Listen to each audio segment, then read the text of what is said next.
لیکن بات کی جاتی ہے فضل الرحمان کیوں خاموش ہے؟ فضل الرحمان خاموش نہیں ہے.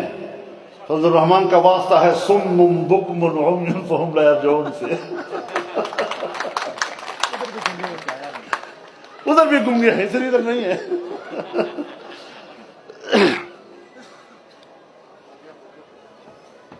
جن کو کچھ پتہ ہی نہیں ہے کہ کشمیر کا مسئلہ ہے کیا، جو کشمیر کے مسئلے کے ابجد سے واقف نہیں ہیں، جو اس کی تاریخ سے واقف نہیں ہیں، وہ بھی کشمیر کی بات کر رہے ہیں. ان کو بھی یہ حادثات کا انتظار کرتے ہیں. جب 40-50 لاشیں گریں گی، 1000-1500 لوگ زخمی ہوں گے، 100-150 لوگ نابینا ہوں گے، اور کشمیر کی سرزمین کشمیریوں کی خون سے رنگین ہوں گی، تو پھر اس پر وہ سیاست کریں گے، اس پر ان کی ریٹنگ چلے گی. یہ حادثوں کے انتظار میں رہتے ہیں، اور حادثوں کے انتظار میں اپنے گناہوں کو چھپانے کے لیے دوسرے سے کہتے ہیں جی آپ خاموش ہیں. میری آواز جب برما میں مسلمانوں کا قتل عام ہو رہا تھا اور پورا پاکستان خاموش تھا، پورا میڈیا خاموش تھا، تمام سیاستدان خاموش تھے، اخبارات خاموش تھے، تو پہلا شخص فضل الرحمان تھا جس نے پارلیمنٹ میں کھڑے ہو کر قوم کے نمائندوں کو جھنجھوڑا. مسلمانوں کا خون ہو رہا ہے، کس خواب خرگوش میں ہو. اور وہ پہلی قرارداد تھی جو میں نے پیش کی اور پورے پارلیمنٹ سے ہم نے منظور کرائی تھی.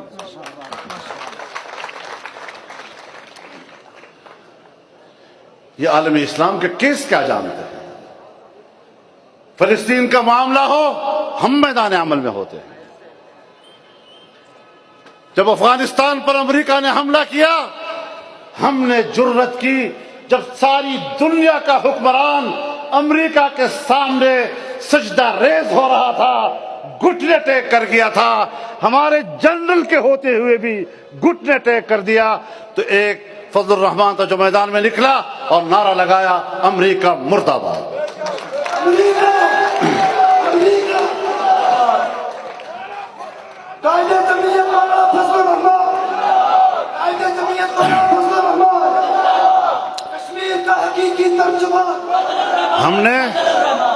ہم نے خدمت کی ہے، ہم پوری دنیا میں گئے ہیں، اور جب میں کشمیر کی جنگ لڑتا ہوں، جب میں لندن جاتا ہوں، برطانیہ کے پارلیمنٹ میں جاتا ہوں، جب میں برسلز جاتا ہوں اور وہاں کے یورپی پارلیمنٹ کے اندر کشمیر کا مسئلہ اٹھاتا ہوں،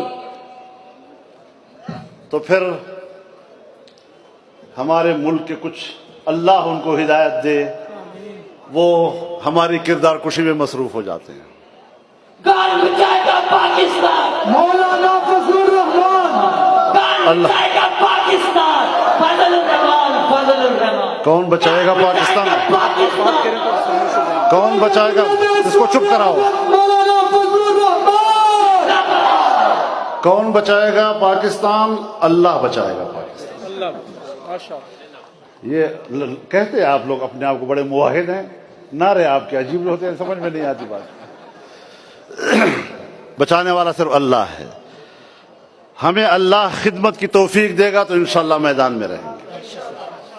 اور ہمیں اپنے حقانیت کا پتہ چلتا ہے جب ہم دعویٰ کرتے ہیں کہ ہم حق پر ہیں. جب دنیا میں خدا کا دشمن ہمارے مقابلے میں ہوتا ہے تو ہمیں پتہ ہوتا ہے کہ اب ہم اللہ والے ہیں.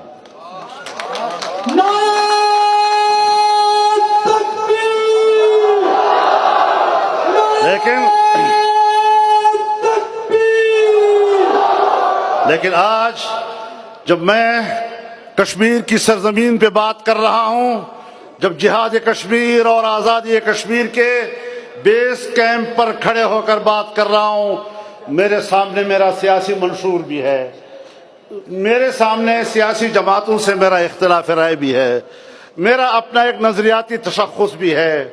لیکن ایک طرف میرے کشمیری بھائیوں کا خون بہہ رہا ہو اور دوسری طرف ہم ایک سیٹ جیتنے کے لیے سٹیجوں پر ایک دوسرے کے گریبان پھاڑ رہے ہوں، ایک دوسرے کے دامن پر سیاہی پھینک رہے ہوں، ایک دوسرے پر تہمتیں باندھ رہے ہوں، الزامات کے طوفان تمار کر رہے ہوں، میں نہیں سمجھتا کہ آج کے ان حالات میں خطۂ کشمیر پر ہم ایسی سیاست کریں۔ آپ دیکھ رہے ہیں دوسری پارٹیاں اپنے سٹیجوں پر جو لب و لہجہ اختیار کرتی ہیں، جمعیت علماء کا پلیٹ فارم الحمدللہ اپنے حدود میں رہتا ہے۔ تو میرے محترم دوستو، ہمیں آج یہاں کشمیر کے مسئلے پر یکجہتی کرنی چاہیے۔ ہمیں ایک قوم بن کر اور ایک موقف لے کر بات کرنی چاہیے۔ ہمیں اپنے سیاسی اختلافات کی بھینٹ نہیں چڑھا دینا چاہیے مسئلہ کشمیر کو۔ ہاں، پارلیمنٹ ہے، پارلیمنٹ کے اندر منشور کی بات ہے، نظریات کی بات ہے۔ یہاں تو مشکل یہ ہے کہ جو جماعتیں ان پر الزامات ہیں کہ یہ کرپٹ ہیں، چور ہیں، فلاں ہیں، تو اقتدار کا حق بھی انہی کا ہے۔ اور جو پارٹی قیام پاکستان سے لے کر آج تک اس کے بارے میں ایک حرف نہیں کہہ پا رہی، اس کے بارے میں کہتے ہیں مولوی صاحبان کو اور جمعیت کو ہم کیوں ووٹ دیں؟ کردار کی بنیاد پر اگر ووٹ کی بات ہے تو میں سمجھتا ہوں کہ جمعیت علماء کے بغیر پورے ملک میں کسی کو حق نہیں ہے۔ اور میں صرف آپ اسٹیج پہ نہیں کہہ رہا یہ بات، جس فورم پر کوئی چاہے میں اس کا سامنا کرنے کے لیے تیار ہوں۔ ہمت کرو، سامنے آؤ، لیکن الزام تراشیاں مت کرو۔